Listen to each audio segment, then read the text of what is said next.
Le Seigneur m'a dit ceci. Tu dois connaître les voies de Dieu. Connaître les voies de Dieu. Vous savez, quand David voulait passer le bâton à Salomon pour qu'il règne à sa place, il va lui dire: Salomon, mon fils, connais le Dieu de ton père. Tu dois le connaître parce qu'il a une manière d'agir qui est différente de celle des hommes. Les méthodes de Dieu sont différentes de celles des hommes. Et tu dois apprendre à collaborer avec Dieu pour qu'il atteigne ses objectifs dans ta vie. Dieu a un plan pour toi. Il a un plan sur ta vie parce qu'il a dit lui-même: je connais les projets que j'ai formés pour toi, des projets de paix et de bonheur. Donc pour accomplir cela, il utilise des méthodes et tu dois discerner comment Dieu opère avec l'homme pour atteindre le but. Amen. Nous sommes dans la période de la prospérité, de la bénédiction. La prospérité est biblique, la bénédiction est biblique. Il y a assez de versets dans la Bible qui disent que Dieu nous bénit. C'est vrai que ce n'est pas la seule chose. Ce qui est essentiel dans la Bible, c'est de rechercher la volonté de Dieu. Mais la Bible dit, après avoir recherché la volonté de Dieu et sa justice là, il y a ce qu'on appelle le reste des choses. Ces choses-là viendront. Donc je déclare que le reste des choses dont Jésus a parlé, elles viendront dans vos vies au nom de Jésus. Soyons-nous dans la présence de Dieu. Nous devons connaître les voies de Dieu. Lisons dans Ésaïe, chapitre 55, versets 8 et 9. Ésaïe, chapitre 55, versets 8 et 9. Dieu dit ceci: car mes pensées ne sont pas vos pensées, et mes voix ne sont pas vos voix, dit l'Éternel. Mes pensées ne sont pas vos pensées, mes voix ne sont pas vos voix. Donc, ça veut dire que Dieu et les hommes n'opèrent pas dans la même dimension. Dieu et les hommes n'opèrent pas de la même manière. Lorsqu'on devient enfant de Dieu, si on n'est pas rempli du Saint-Esprit, il nous sera difficile de comprendre comment Dieu opère. Le verset 9 nous dit: autant les cieux sont élevés au-dessus de la terre, autant mes voix sont élevées au-dessus de vos voix, et mes pensées au-dessus de vos pensées. Dieu dit: mes voix, mes œuvres, mes méthodes, mes manières de faire, mes voix sont supérieures aux vôtres, sont en haut. Et c'est ceux qui sont en haut, en Christ, qui peuvent comprendre ces voix. Les voix de Dieu sont bizarres. Mais quand vous comprenez Dieu dans ses méthodes, vous collaborez avec lui afin que l'élévation vienne. Amen. Paul va dire dans Romains chapitre 8, verset 28. Dans Romains chapitre 8, verset 28, Paul va nous dire ceci. Nous savons du reste que toutes choses concourent au bien de ceux qui aiment Dieu et de ceux qui sont appelés selon son dessein. Dans toutes choses, il y a le bien et il y a le mal. Dans toutes choses, il y a la santé et la maladie. Dans toutes choses, il y a la richesse et la pauvreté. Donc, Dieu utilise le mal pour nous faire du bien. Dieu utilise l'adversité pour nous faire du bien. Dieu utilise les problèmes pour nous faire du bien. Dieu utilise les crises financières pour nous faire du bien. C'est ce que Dieu veut que tu saches ce matin. Il voudrait que tu saches que ce qui t'arrive là, ça vient de lui. Ce que tu es en train de vivre là, ça vient de lui. Il m'a dit, parle à certaines personnes qui traversent une épreuve dans leur vie. Dieu m'a dit, Jacob, lorsque tu es sous les eaux, je suis avec toi dans l'eau. Mais Dieu n'a pas dit, je te sortirai de l'eau. Non. Tu es sous l'eau, mais je suis là sous l'eau avec toi. Parce que je l'ai permis pour ton bien. Dieu m'a dit, lorsque tu traverses le feu, même dans le feu, je suis là. Je ne te sortirai pas du feu, mais je serai là avec toi. Donc dans ton épreuve là, dans les problèmes que tu es en train de traverser, Dieu est là. Il ne t'a pas laissé, il ne t'a pas abandonné, mais il vise un but dans ta vie.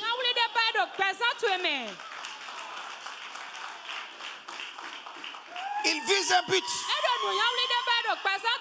dans ta vie. Il a un plan, mais il a ses méthodes. Il dit, mes pensées ne sont pas vos pensées. Vous pensez que pour être béni là, il faut un bon diplôme. Mais pour Dieu, ce n'est pas ça. Dieu peut te rendre pauvre afin que dans ton extrême pauvreté, les facultés, les aptitudes qui sont enfouies dans ton âme sortent. Vous savez, quand un homme est poursuivi par un lion, lorsqu'il se sent en danger, lorsqu'il se sent en crise là, ce qui est au fond de lui sort. Tant que Dieu ne te poussera pas à l'extrême, certains talents, certaines qualités, certaines potentialités qu'il a déposées en toi continueront de dormir. C'est pour cela que Dieu te met dans le feu. Parce qu'il sait qu'il a mis en toi quelque chose qui peut vaincre le feu.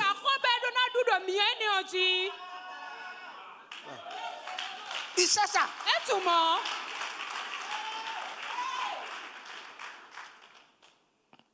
Je me rappelle lorsque j'étais jeune, j'ai été poursuivi par un chien. Mais j'ai été plus rapide que le chien. Donc il y avait une force extrême à moi. La peur là m'a donné la force accéléré à 100 à l'heure. Un jour, on était allé à la chasse des rats. Et on a vu un trou de rat. Et celui avec qui j'étais a enfoncé un bois dans le trou. Il était en train de mettre le bois dans le trou. Et moi, je voulais aller voir la sortie du trou. Parce que les rats, ils ont l'entrée et la sortie. J'étais allé pour voir la sortie. Quand j'ai vu un gros serpent cobra qui sortait, et lorsqu'il m'a vu, il a tourné vers moi. Quand j'ai dit serpent, j'ai sauté en l'air. C'est ma première fois de voir que ce qui arrive dans les décès animés là m'est arrivé aussi. J'ai sauté en l'air et je suis resté en l'air pour démarrer.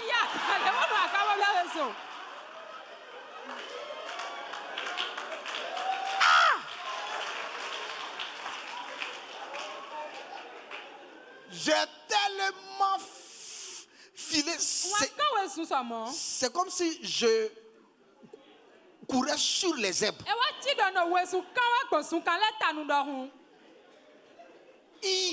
Il y avait une force extraordinaire à moi. Il y a quelque chose en toi que Dieu veut ressortir. Mais pour que cela sorte là, il doit mettre ta vie en danger. Si ta vie n'est pas en danger, ce qui est en toi ne sortira pas. Tu es capable de grandes choses. Mais il te faut faire face à des défis dans ta vie. Amen. Voyons l'histoire de Joseph. Joseph a eu un rêve. Ouais, il a eu un songe. Et il a vu que son étoile était supérieure à toutes les autres étoiles. Son étoile même était supérieure à celle de son père, c'est-à-dire au soleil et à la lune. Maintenant, comment cela allait s'accomplir? Dieu va susciter l'adversité pour accomplir ce but-là dans la vie de Joseph. Parce qu'il n'y avait aucun moyen pour Joseph d'aller vivre en Égypte. Il n'y a pas de moyen. Donc, il faudra que Dieu crée des circonstances désagréables dans sa vie pour atteindre son but.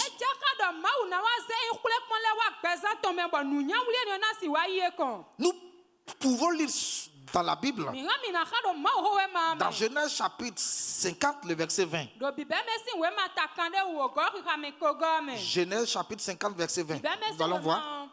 Alors, Joseph dit, vous aviez médité de me faire du mal. Dieu l'a changé en bien pour accomplir ce qui arrive aujourd'hui, pour sauver la vie à un peuple nombreux. Ses propres frères se sont levés contre lui. Mais cela venait de Dieu. Ça ne venait pas du diable. Parfois, nous faisons les combats spirituels inutiles. Lorsque tu chasses le diable et qu'il ne bouge pas, ce n'est pas le diable. C'est Dieu qui est derrière cette affaire. Parce que tu appelles le feu depuis longtemps. Tu appelles le sang de Jésus. Le Saint-Esprit même vient.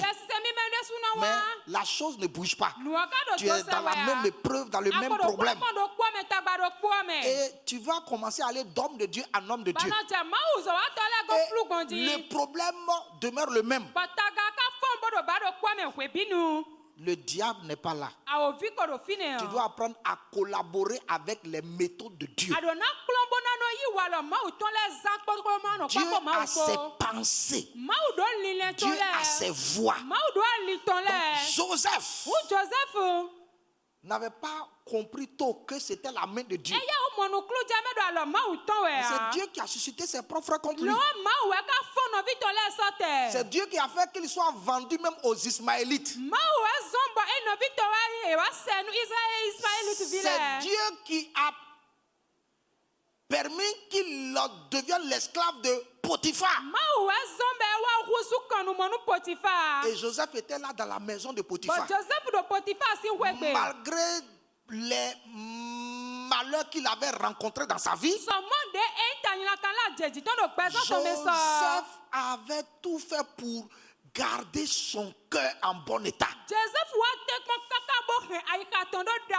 La bonne disposition du cœur.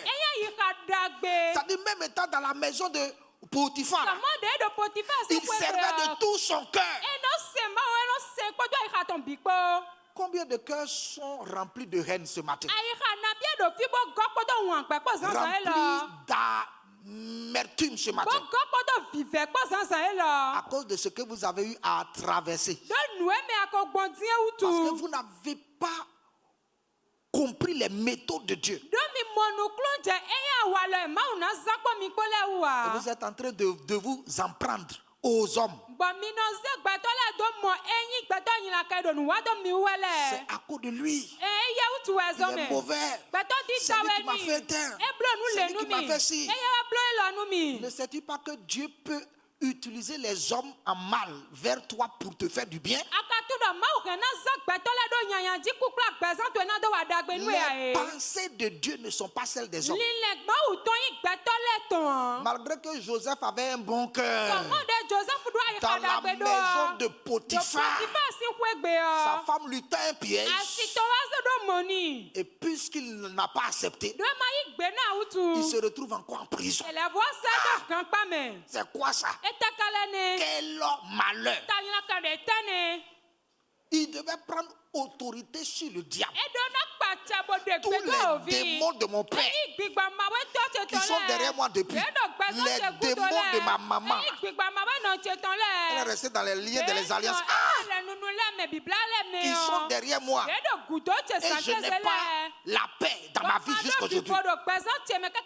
J'étais jalousé par mes frères. J'ai été mis dans un puits, une citerne. On me sort et on me vend à des marchands ismaélites. Ça c'est quoi ça? Et lui il me revend à Potiphar. Je suis esclave là. Et sa femme se lève encore contre moi. Oh Dieu, c'est trop. Dieu, c'est trop vraiment. Je suis fatigué de la vie. Mais Joseph ne l'a pas dit ça. Parce que la prison où il a été envoyé, c'était une prison souterraine. Une prison politique. Lui n'avait jamais été à l'école.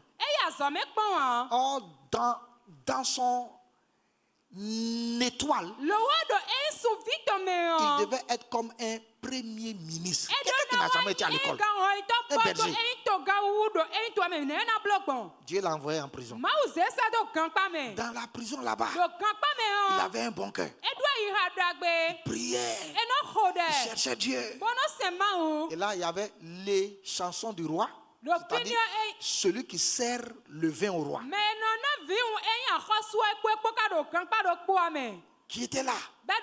Il y avait le panetier du roi aussi.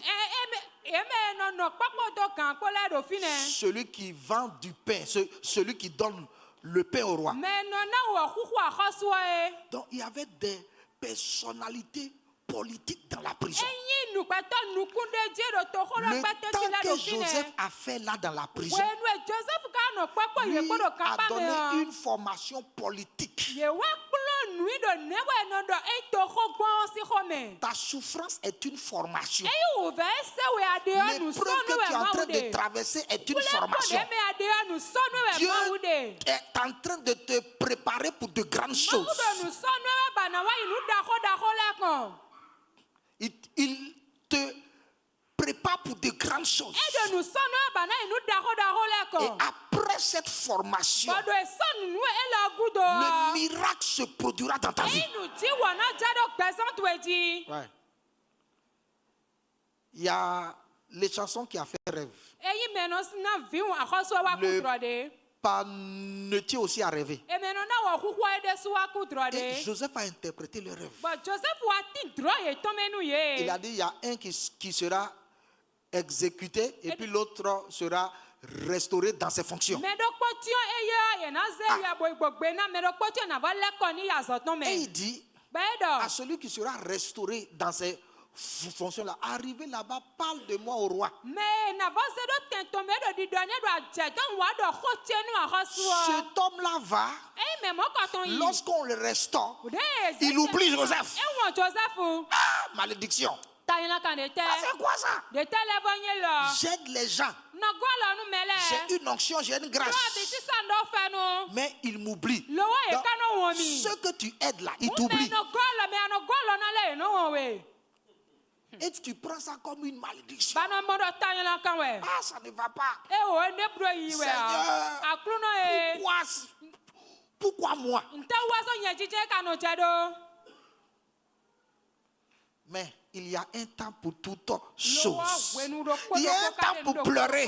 Mais la Bible dit il y a aussi un autre temps pour rire. Les pleurs ne dureront pas toujours parce que le sourire est à la porte. Il y a un temps pour souffrir, mais il y a un temps pour se réjouir. Il y a un temps pour prospérer. La prospérité est à la porte. La réjouissance est à la porte. L'élévation est à la porte. Ce que Dieu a fait dans ta vie, c'est pour un temps. Tu étais en formation, mais Dieu veut te sortir. Assieds-toi dans la présence de Dieu. Ouais. Joseph était là tranquillement. Le roi a eu un rêve. Quelqu'un va rêver sur toi. Une entreprise va rêver sur toi. Un directeur va rêver sur toi. Un PDG va rêver sur toi. Lorsque le temps de quelqu'un vient, Dieu le fait sortir de l'épreuve. Le roi a eu un rêve. Mais pour que Joseph en arrive là, les méthodes de Dieu, regardez, les voies de Dieu, c'est compliqué. C'est compliqué. Joseph avait quel âge quand il a été vendu? Environ 17 ans. Mais à quel âge il est devenu roi? Hein? Ok, c'est ça. 40 ans. De 17 ans à 40 ans, sa vie allait de mal en pire. De mal en pire. Mais c'était Dieu.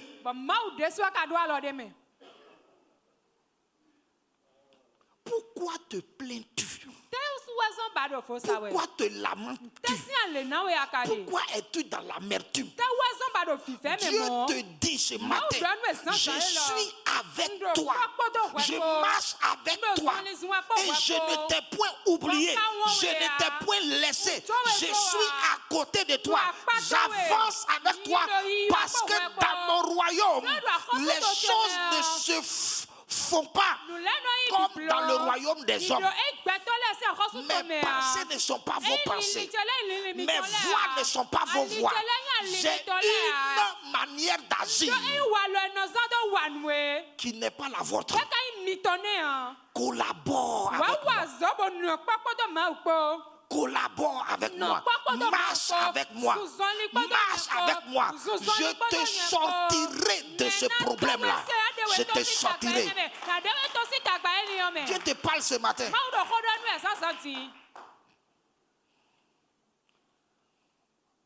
Lorsque notre église a connu une épreuve,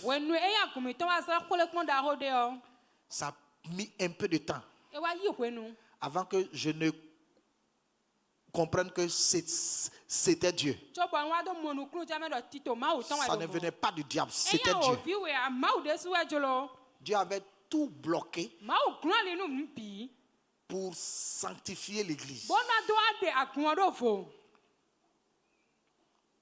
Parce que le ramassis ne devait pas hériter les choses avec les enfants d'Israël.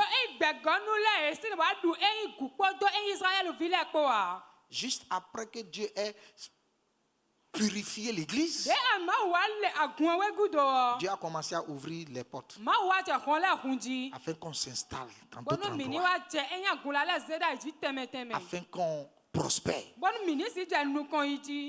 Il y a un plan de Dieu dans chaque chose. Bien-aimé, quand nous lisons dans Juges, chapitre 14,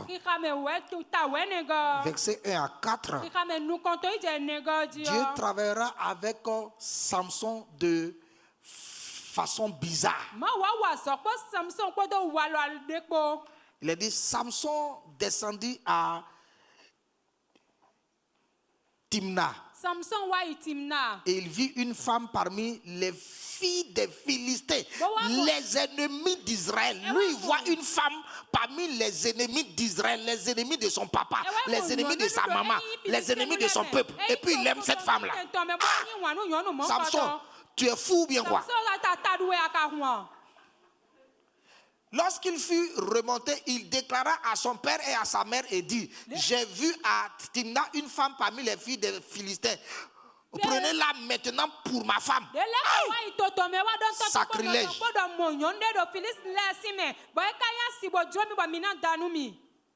Son père et sa mère lui disent, n'y a-t-il point de femmes parmi les filles de tes frères et dans tout notre peuple que tu ailles prendre une femme chez les Philistins qui sont incirconcis?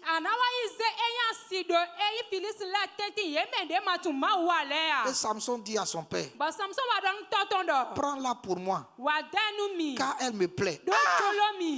Samson, toi aussi, c'est quoi ça?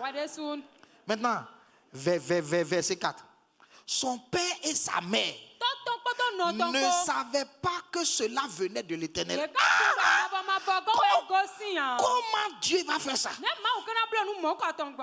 Dieu même qui a interdit d'aller prendre les femmes au dehors. Comment Dieu va faire ça?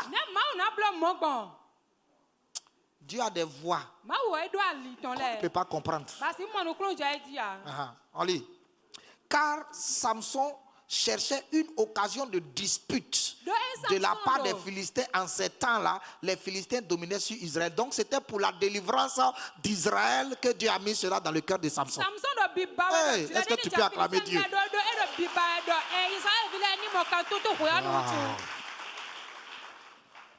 Donc, à travers cette femme-là, Samson va délivrer tout Israël. Mais ce n'est pas une voie qui est selon la logique humaine. Les voies de Dieu sont bizarres. Je ne dis pas aux frères d'aller chercher les sœurs dans le monde. Ce n'est pas ça. Dans le cas de Samson, c'était pour la délivrance d'Israël. Lorsque toi tu vas chercher une sœur dans le monde là, ce n'est pas pour la délivrance de quelqu'un. Mais au contraire, tu deviens esclave spirituel de cette femme. C'est pour montrer les voies par lesquelles Dieu opère. Ces pensées ne sont pas nos pensées. Ouais. Dans Genèse chapitre 13, verset 5 au verset 18, nous verrons que Dieu va séparer Lot et Abraham d'abord. Lot qui voyageait avec Abraham avait aussi des brebis, des bœufs et des tentes. Et la contrée était insuffisante pour qu'ils demeurent ensemble, car les biens étaient si considérables qu'ils ne pouvaient demeurer ensemble. Hey! Je m'arrête là d'abord. En matière de prospérité et de grâce, il y a ce qu'on appelle le transfert de grâce et le transfert de bénédiction. Okay? Si tu veux être béni, si tu veux être prospère, si tu veux être loin, il faut t'associer à des gens.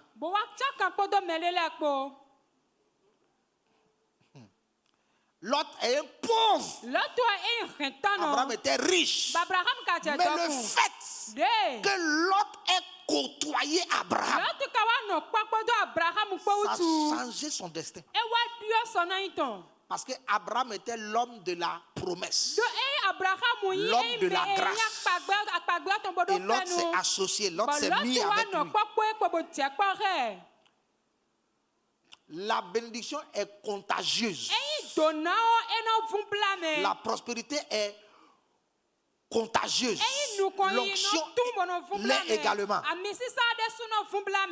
Il y a des gens qui prient beaucoup, hein? Mais ils sont seuls. Et ça ne marche pas. Ils sont loin. Mais l'onction ne se manifeste pas. Parce qu'il y a certaines choses qu'ils ne pourraient pas avoir dans leur vie.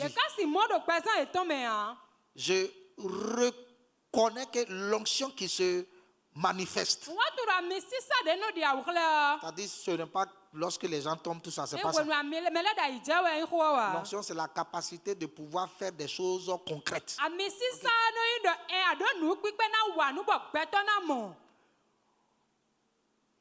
La construction des temples. Ça, j'ai hérité ça de Dag. Parce que j'ai été proche de lui. Et Dieu a ouvert les portes. Et j'ai commencé à bâtir des églises ici. Et la loyauté dans les églises, c'est dû à Dag. Ouais. C'est dû à Dag. Maintenant, la croissance numérique dans l'église, c'est dû à Papa Mamadou Karambiri.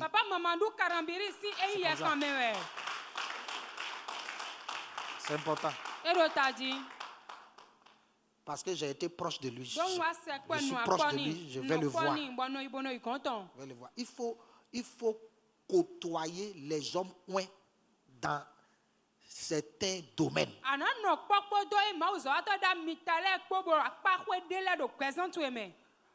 Alors donc, Lot et Abraham, ils sont tous deux devenus prospères. Au point où ils ne pouvaient plus rester ensemble. Et Dieu va mettre dans le cœur d'Abraham de se séparer de Lot.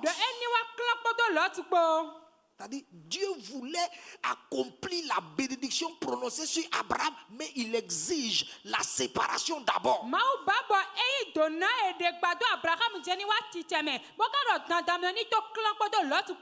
Nous allons sauter pour lire le verset 14. L'Éternel dit à Abraham, après que Lot se fût séparé de lui, lève les yeux et du lieu où tu regarde vers le nord et le midi, vers l'orient et l'occident.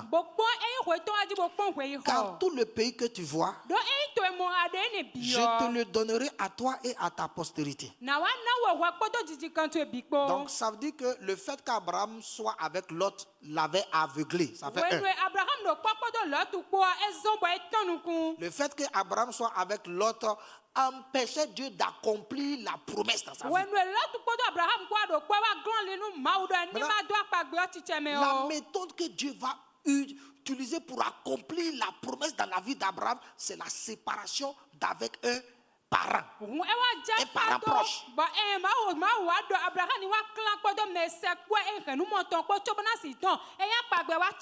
Mais Dieu va prendre par une dispute. La dispute entre eux, ils se sont disputés. Mais cela venait de l'Éternel. La dispute, ça venait de Dieu.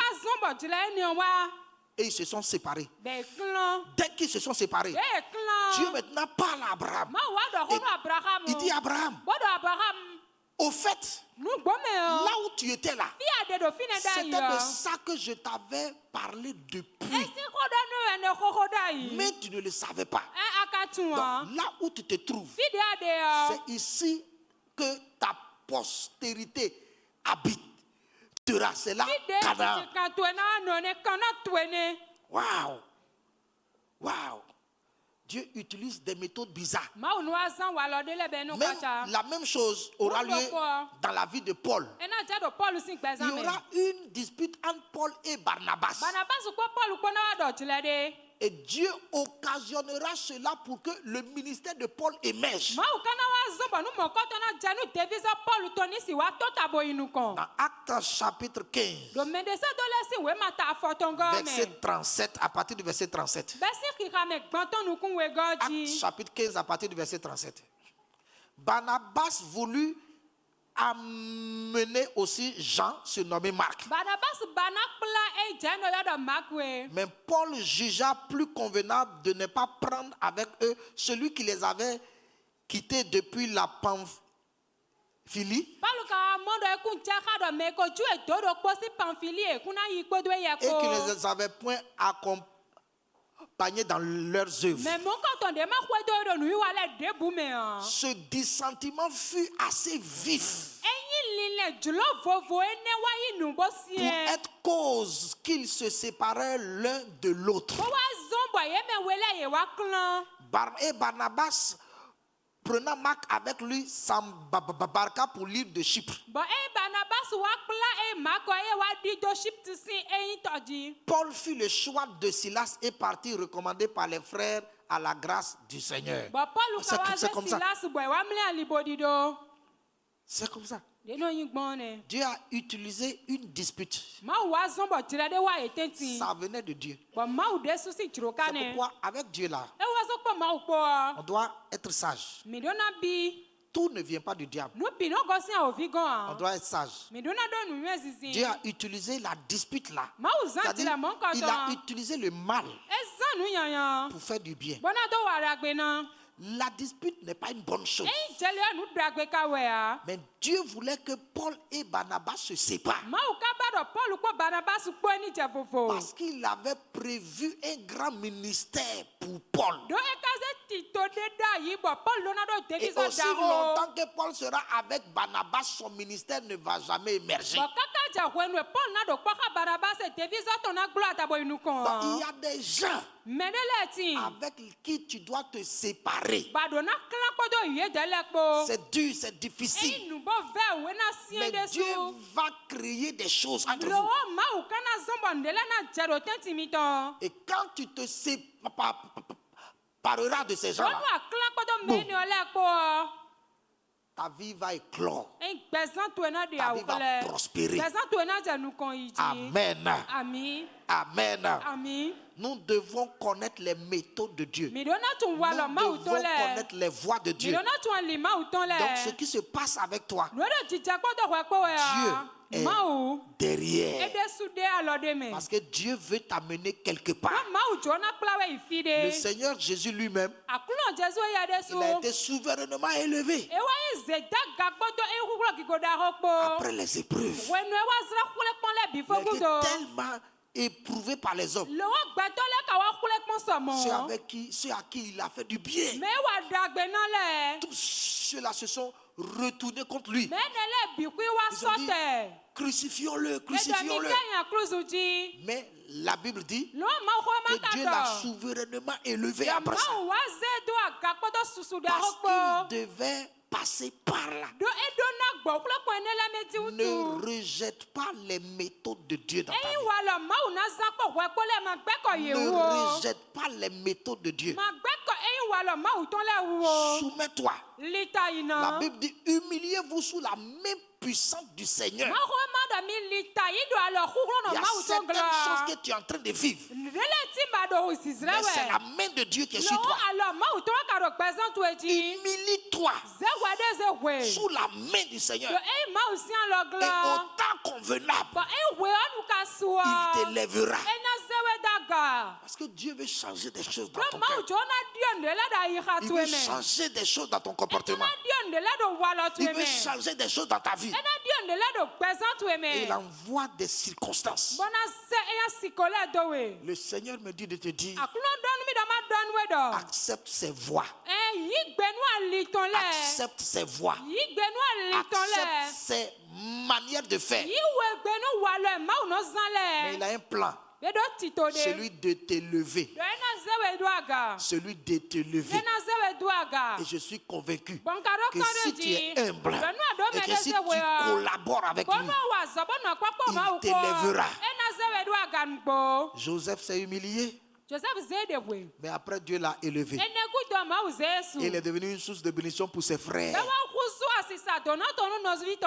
Il a dit, le bien, le mal a été changé en bien. Parce que Dieu voulait accomplir quelque chose. Il voulait accomplir quelque chose. Mais il a utilisé une autre méthode. Il y a assez d'exemples dans la Bible. Ouais, il y a assez d'exemples. Vous allez voir, Dieu va dire au prophète Osée. Va. Prends une femme prostituée comme épouse. Prends-la. Osée dit, Dieu, moi je ne suis pas dans ça. Dieu dit, va, prends une prostituée. Et il a pris la prostituée. Et Dieu dit, il faut faire un enfant avec elle. Deux enfants. C'est ça. La première fois que l'Éternel adressa la parole à Osée, prends une femme prostituée et des enfants de prostitution, car le pays se prostitue.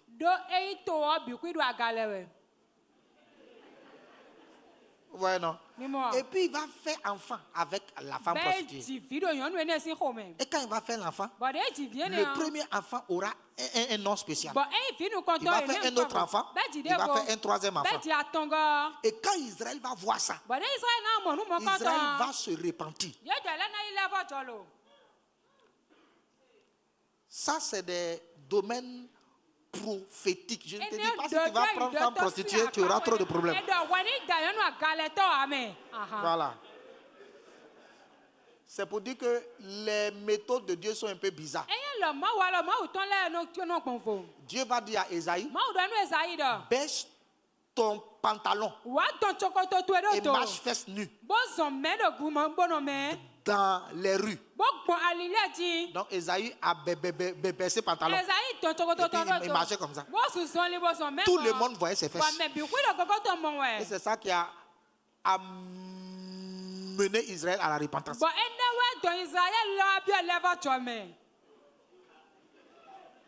Les méthodes de Dieu sont bizarres. Mais ça n'a rien à voir avec ce que les prophètes font aujourd'hui. Dieu a dit il faut boire 1 litre d'huile. Voilà, il y a des prophètes qui lavent leurs pieds, tu vas boire ça. Même il y a même un autre prophète là, lui, il fait délivrance par bisous. Et c'est les belles femmes qu'il cherche à délivrer. Et puis il fait, je sens l'onction. Et la femme est là. Et puis il lui donne bisous. Reçois maintenant. Hey! Kai? Si jamais je vais avec ma femme dans cette église-là, et puis il veut faire délivrance. Ah, c'est quoi?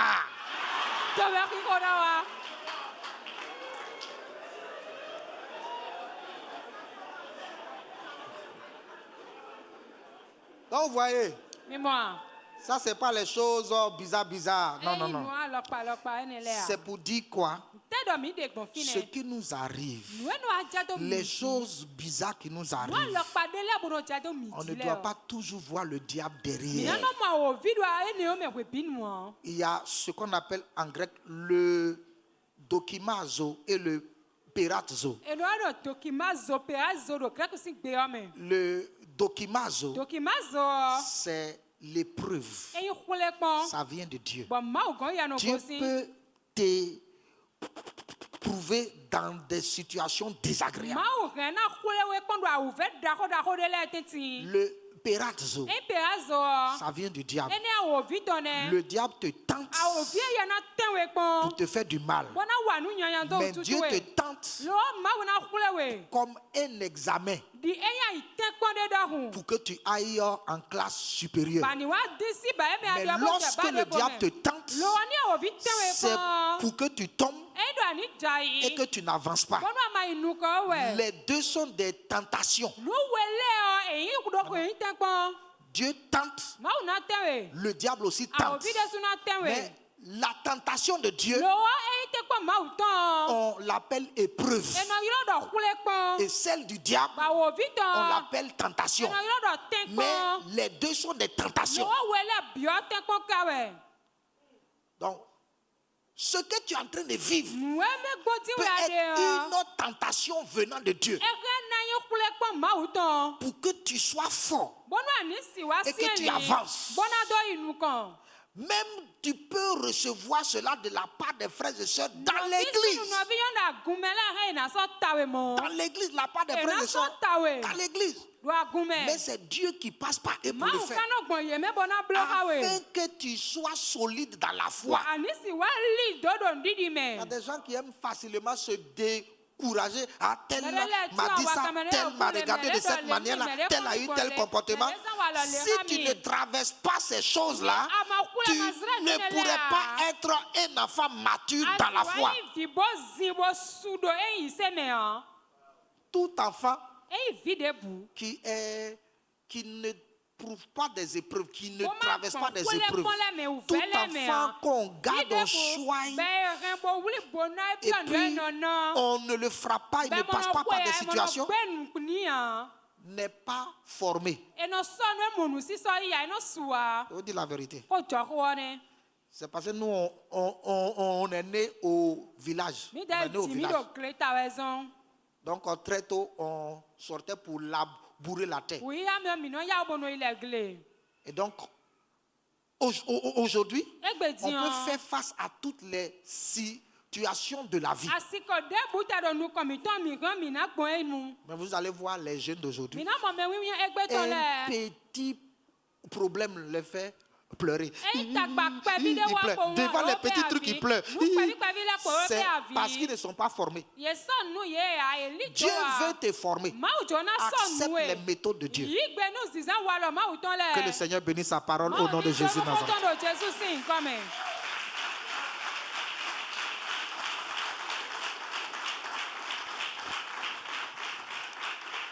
Amen. Nous allons prier. Le Seigneur a mis sur mon cœur de faire une prière pour vous. La prière de Nombre chapitre 6, où il est recommandé de prononcer les bénédictions sur le peuple.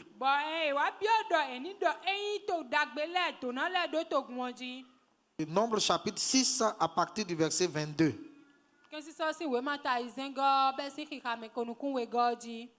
Voilà. L'Éternel parla à Moïse et dit: parle à Aaron et à ses fils et dit: vous bénirez ainsi les enfants d'Israël et vous leur direz. 2 points. Ça, c'est la formule de bénédiction. Et ce matin, je veux encore prononcer cette formule-là sur votre vie. Levez vos mains. Que l'Éternel te bénisse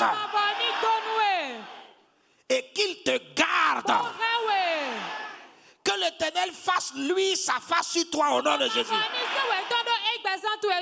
Et qu'il t'accorde accorde sa grâce au nom de Jésus. Que l'Éternel tourne sa face vers toi au nom de Jésus. Et qu'il te donne la paix au nom de Jésus. C'est ainsi que tu porteras le nom de l'Éternel. Et Dieu te bénira toujours. Sois béni. Sois béni. Sois béni. Sois béni. Sois béni. Sois béni. Et sois béni. Au nom de Jésus-Christ de Nazareth. Amen. Amen.